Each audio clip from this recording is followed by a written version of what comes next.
Il est une singularité que l'on découvre en observant l'Écosse depuis les hauteurs. Une ligne presque tout à fait droite traverse le territoire d'une mer à l'autre. Peut-être ne l'aviez-vous jamais remarqué, mais cette vaste balafre marque le paysage depuis des centaines de millions d'années. Or, le long de ce tracé se trouverait l'un des plus grands mystères de notre planète, le fameux monstre du Loch Ness. Voici Great Glen Fault. À l'instar des grandes zones de failles réparties à travers le globe, elle est née des mouvements des plaques tectoniques terrestres. Remontons environ 430 millions d'années en arrière. À cette époque, un événement géologique d'ampleur considérable se produisait, connu sous le nom d'orogenèse calédonienne, un terme scientifique désignant le processus de formation des chaînes de montagnes. En ces temps lointains, la région présentait un visage radicalement différent. 3 anciens continents, Laurentia, Baltica et Avalonia, dérivaient alors, telles d'immenses pièces d'un puzzle lentement porté à la surface du globe. Au fil de millions d'années, ces gigantesques masses continentales se rapprochèrent et finirent par entrer en collision. Leurs bords se froissèrent et se plissèrent, à la manière d'une feuille de papier qui se ride lorsqu'on la pousse des 2 côtés. Cependant, certains chercheurs estiment que ces continents ne se sont pas contentés de se heurter frontalement. Ils auraient amorcé un glissement latéral l'un par rapport à l'autre. Imaginez presser vos doigts l'un contre l'autre, puis frotter vos mains d'avant en arrière.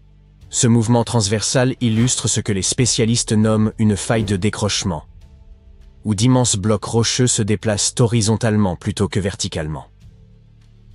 Peu à peu, les terres situées de part et d'autre de la faille poursuivirent leur glissement, se décalant de plusieurs kilomètres au fil des âges géologiques. Entre le Crétacé supérieur et le début du Tertiaire, il y a environ 66 millions d'années, un nouveau déplacement se produisit. Les scientifiques estiment alors que la translation atteignit près de 100 kilomètres. Plus tard, lors des âges glaciaires, les rivières et les glaciers s'engouffrèrent dans cette fracture monumentale, l'érodant davantage et lui donnant plus de profondeur et d'ampleur. C'est ainsi que se formèrent les lacs qui jalonnent aujourd'hui le tracé de la faille.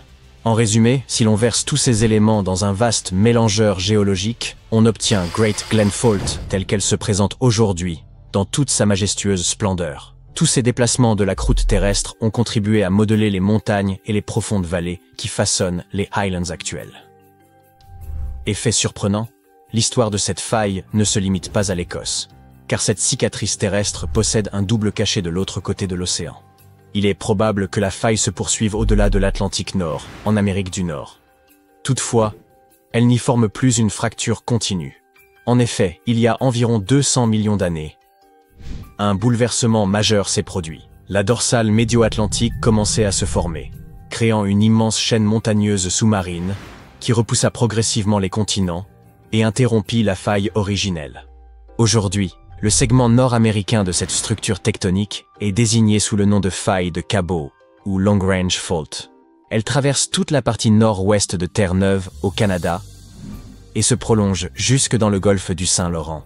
Pendant ce temps, sur le sol écossais, son alignement concorde parfaitement avec celui de Great Glen Fault, une vallée d'environ 100 km reliant Inverness, au nord-est, à Fort William, et abritant une série de splendides lochs. Parmi ces étendues d'eau, l'une des plus vastes et des plus célèbres demeure incontestablement le Loch Ness.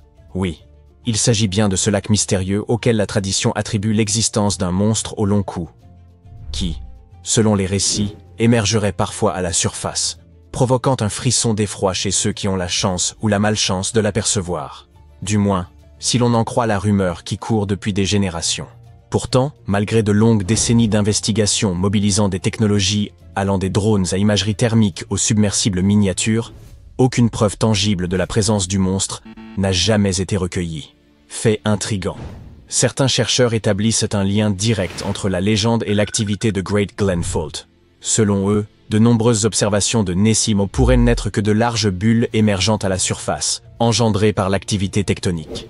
Car les mouvements dans cette région ne se sont pas limités à un passé lointain. Au cours des 150 dernières années, plusieurs secousses sismiques modérées ont été enregistrées dans les Highlands. Lorsque les lignes de faille se déplacent, même d'une manière infime, elles peuvent libérer des poches de gaz emprisonnées sous la surface terrestre. En s'élevant, ces bulles viennent troubler la surface d'un lac, engendrant des ondulations, des vagues ou encore des remous soudains. Or, pour un observateur posté sur la rive, Un tel phénomène pourrait aisément donner l'illusion qu'une créature gigantesque évolue juste sous l'eau. En réalité, il peut simplement s'agir de la Terre se déplaçant de quelques millimètres le long de cette antique fracture. Ou, pour le dire de manière imagée, le lac a pété? La question demeure, cette région est-elle encore en mouvement aujourd'hui? En d'autres termes, cette vaste fracture géologique continue-t-elle de s'élargir à notre époque? La réponse n'est pas tranchée, car les avis scientifiques divergent. Certains chercheurs soutiennent que Great Glen Fault demeure active et la qualifient de « faille décrochante réactivée », impliquant qu'une activité se poursuit dans les profondeurs. Les masses rocheuses situées de part et d'autre pourraient encore se tendre et glisser lentement, l'une par rapport à l'autre. D'ailleurs, plusieurs secousses modérées ont été enregistrées au cours des 150 dernières années, généralement avec des magnitudes avoisinant 3 ou 4. Cependant, cette interprétation n'est pas partagée par tous. D'autres spécialistes font valoir qu'aucune preuve solide n'atteste d'une activité tectonique significative récente le long de la faille principale. Selon eux, les événements sismiques observés ces derniers siècles n'ont pas été suffisamment puissants pour confirmer un mouvement notable. L'exemple souvent cité est celui du tremblement de terre d'Inverness survenu en 1901, et considéré encore aujourd'hui comme l'un des plus forts jamais enregistrés en Écosse. La secousse fut ressentie dans tout le pays et endommagea plusieurs bâtiments de la ville. L'événement fut si impressionnant qu'il donna l'impression que, sans aucun doute, la fracture continuait de s'élargir. Pourtant, nombre de spécialistes demeurent sceptiques. Certains estiment même qu'il s'est produit non pas sur la faille principale, mais sur une faille secondaire reliée au système de Great Glen Fault. Une fois encore, il reste donc difficile d'affirmer avec certitude que la faille est toujours en mouvement de nos jours. En dépit des nombreuses recherches et débats menés au fil des ans, quelques points seulement font consensus à propos de cette fracture monumentale. Elle est d'une rectitude remarquable, d'une ancienneté exceptionnelle, et sa profondeur est considérable, quelle que soit la norme envisagée. Ce n'est pourtant pas le seul aspect remarquable du territoire écossais. Dirigeons-nous vers les îles situées au large de la côte nord-ouest du continent, et plus précisément vers l'île de Skye. Ce lieu abritait, durant le Jurassique moyen, une étonnante diversité de dinosaures. Or, la découverte de fossiles de cette époque est extrêmement rare à l'échelle mondiale, ce qui rend l'île de Skye tout à fait exceptionnelle. Les spécialistes ont établi qu'il y a environ 167 millions d'années, des dinosaures évoluaient sur les rives vaseuses d'un lagon chaud. En venant s'y désaltérer, ils laissèrent dans la boue des couches successives d'empreintes qui se superposent. Ces traces furent repérées pour la première fois au début des années 80, mais les chercheurs crurent alors qu'il s'agissait de terriers pétrifiés, appartenant à d'antiques poissons. Ce n'est qu'en 2019 qu'un étudiant diplômé de l'université d'Édimbourg examina le site et conclut sans hésitation qu'il s'agissait bel et bien d'empreintes de dinosaures à 3 doigts.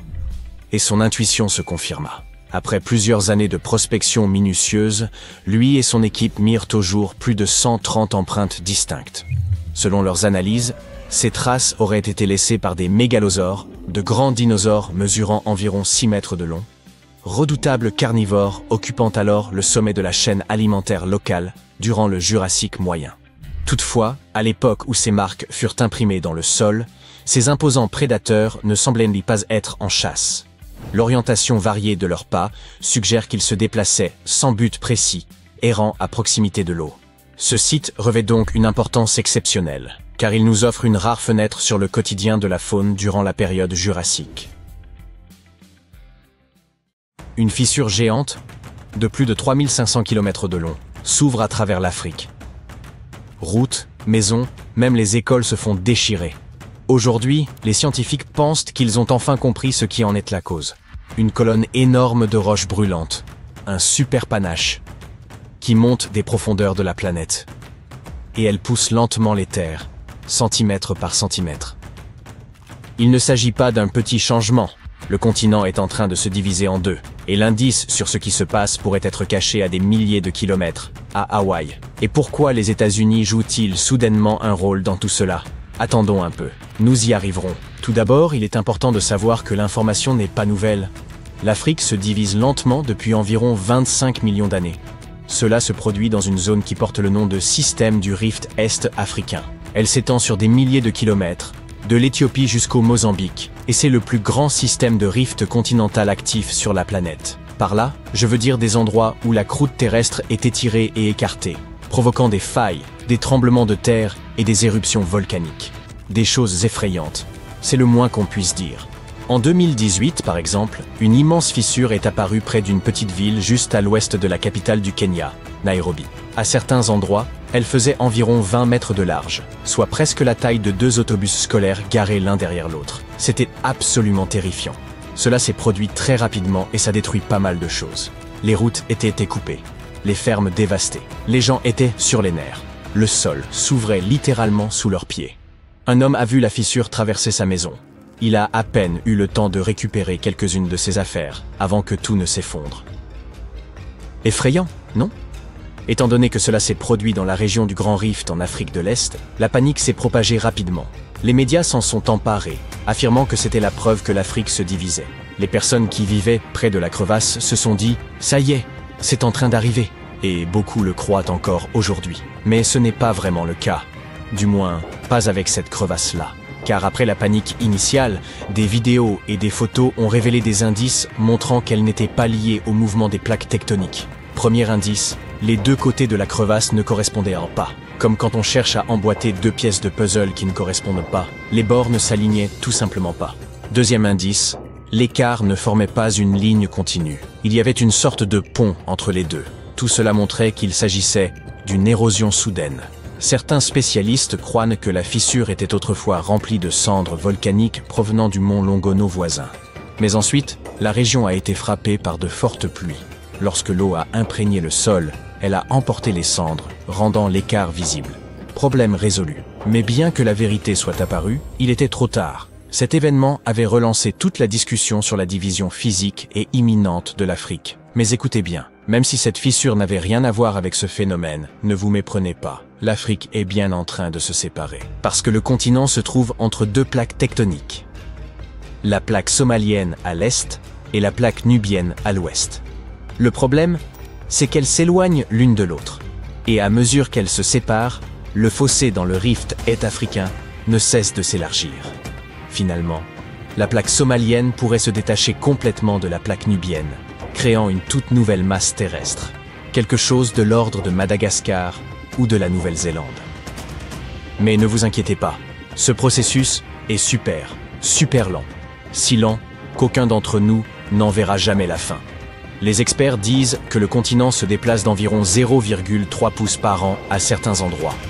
Pour vous donner une idée, c'est moins que la longueur de votre ongle. On peut donc dire sans crainte de se tromper que le processus va prendre des millions d'années, ce qui est une bonne nouvelle pour les habitants de la région. Mais cela ne signifie pas qu'ils ne ressentiront pas les effets de cette lente rupture. En fait, ils se produisent déjà. Prenons par exemple la région Afar en Éthiopie. En 2005, cette zone a montré à quel point le rift peut être imprévisible. En un laps de temps très court, 420 tremblements de terre ont frappé la région, ouvrant une énorme fissure. Ce qui prend généralement des siècles s'est produit en seulement quelques jours, remettant complètement en question ce que les scientifiques pensaient en savoir sur la vitesse des changements géologiques. À l'époque, la fissure s'étendait sur plus de 56 km, et la vie y était loin d'être facile. Ces tremblements de terre récents ont détruit une grande partie des infrastructures locales. 37 écoles ont été endommagées, laissant 5000 élèves sans salle de classe. Et ça ne représente qu'une partie des dégâts. Selon certaines prédictions, comme les plaques tectoniques continuent de s'éloigner, l'eau finira par inonder cette région, créant ainsi un tout nouvel océan. Des pays comme la Zambie et l'Ouganda, qui sont aujourd'hui enclavés, pourraient un jour avoir un littoral. Cela pourrait être une excellente nouvelle pour eux, car ça pourrait ouvrir de nouvelles routes commerciales et transformer entièrement leurs économies. Mais ne vous emballez pas trop rapidement, nous ne plongerons pas dans les eaux de ce 6e océan de sitôt. Le processus de séparation prendra encore 5 à 10 millions d'années. Il est difficile de dire exactement quand cela se produira, car de grands événements sismiques, comme les tremblements de terre, pourraient tout accélérer. Alors, voici ce que nous savons. La plaque somalienne et la plaque nubienne sont en plein milieu d'une séparation tectonique spectaculaire et se déplacent lentement l'une de l'autre. L'Afrique est en train de se diviser en deux. La Terre gagnera probablement un nouvel océan à cause de cela. Mais jusqu'à récemment, nous ne savions pas exactement ce qui causait tout ça. Oui, ces plaques tectoniques bougent, mais pourquoi ? Est-ce que ce gigantesque processus géologique a pour cause quelque chose qui se passe dans le manteau terrestre? Ou pourrait-il avoir une source beaucoup plus grande et plus profonde? Eh bien, les scientifiques pensent qu'ils ont peut-être enfin résolu le mystère. Ils croient que le continent est en train de se fracturer en raison de la présence d'un super panache mantélique profond, une énorme colonne de roches chaudes située sous le rift est-africain. Représentez-vous un énorme marteau souterrain poussant vers le haut, pressant contre la croûte et la fissurant lentement. Mais voici ce qui est intéressant. Les scientifiques sont parvenus à cette conclusion grâce à quelque chose qui s'est passé dans une partie du monde complètement différente, Hawaï. Sous cet état américain, il y a aussi un panache de roches super chaudes qui s'élève des profondeurs de la planète. Il fait fondre la croûte au-dessus de lui, et c'est ce qui alimente les volcans d'Hawaï. Au fur et à mesure que la plaque du Pacifique dérive au-dessus de ce panache, la roche en fusion perce de nouveaux endroits, créant volcan après volcan. Au cours de millions d'années, c'est ainsi que les îles hawaïennes se sont formées. Ce panache hawaïen contient des gaz nobles, comme l'hélium et le néon. Et vous savez où d'autres les scientifiques ont trouvé ces mêmes gaz? Eh oui, sous le système du rift est-africain. Bingo! Cette découverte a renforcé la théorie selon laquelle un super panache serait à l'origine de ce qui se passe en Afrique. Nous le qualifions de super, parce qu'il pourrait être gigantesque. Vous voyez, ces mêmes gaz ont été trouvés dans des roches volcaniques du Kenya, jusqu'au Malawi. Donc, tout indique l'existence d'un super panache unique qui s'étend de l'océan Indien jusqu'à la mer Rouge, et non pas d'une multitude de sources isolées. Si leurs données et recherches sont correctes, les scientifiques estiment que ce super panache sous l'Afrique commence probablement à la limite noyau-manteau, qui se situe à environ 2900 km de profondeur à l'intérieur de la Terre. Bien que les signatures chimiques du système du rift est-africain soient similaires à celles que l'on trouve dans les roches volcaniques d'Hawaï, elles ne sont pas identiques. On pense que le panache hawaïen est un courant étroit de manteaux chauds qui monte, un peu comme le mouvement à l'intérieur d'une lampe à lave.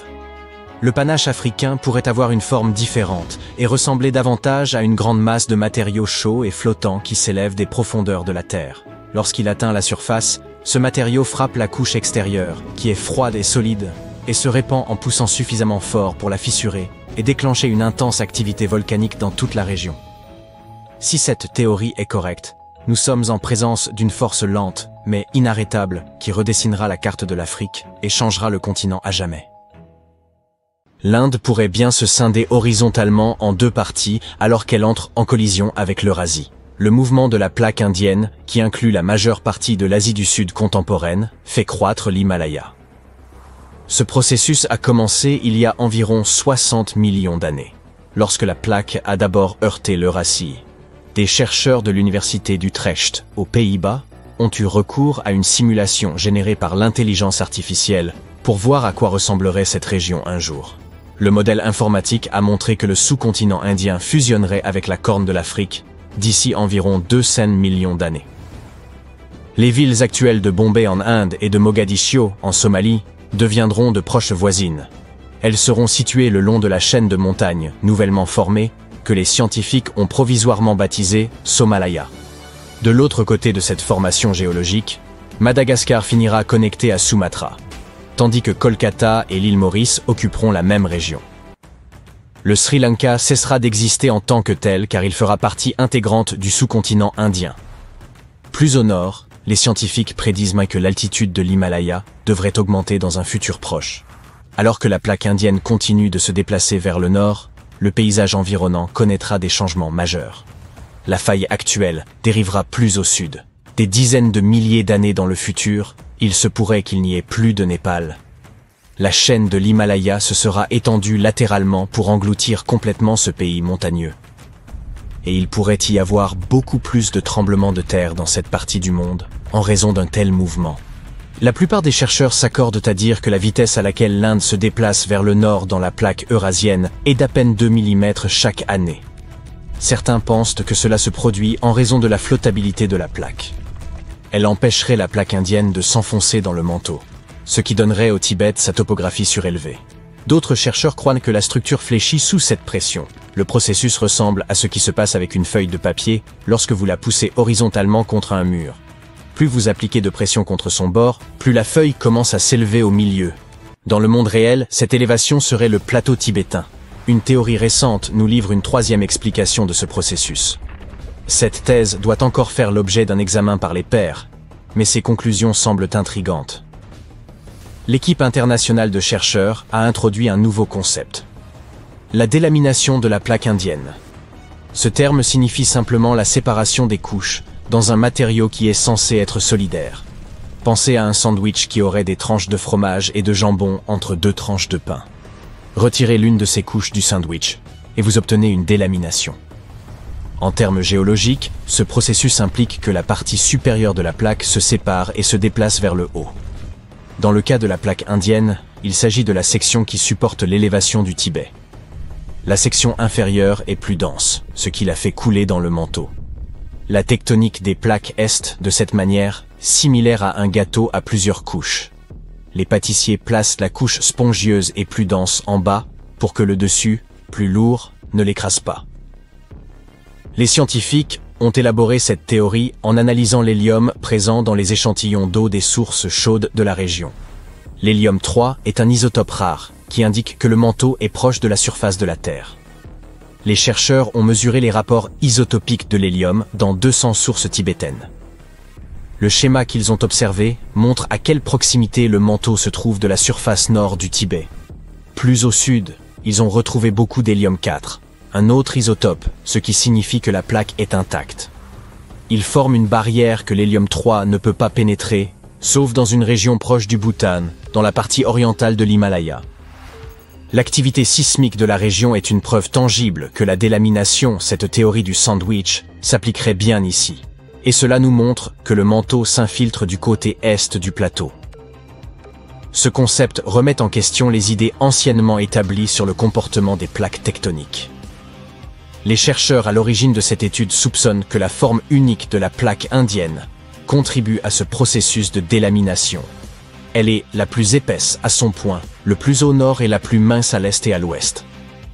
Si tout cela est avéré, cela signifiera que les collisions continentales sont d'une nature plus dynamique et complexe que ce que les géologues pensaient auparavant.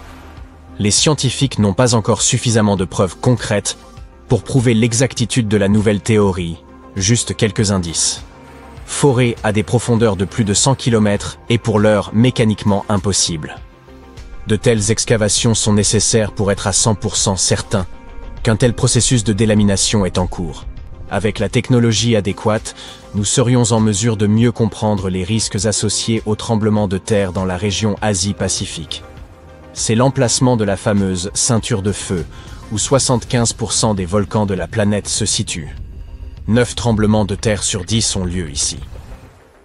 La plaque tectonique indo-australienne et du Capricorne, située sous l'océan Indien, est tout aussi importante pour comprendre les mystères tectoniques de la Terre.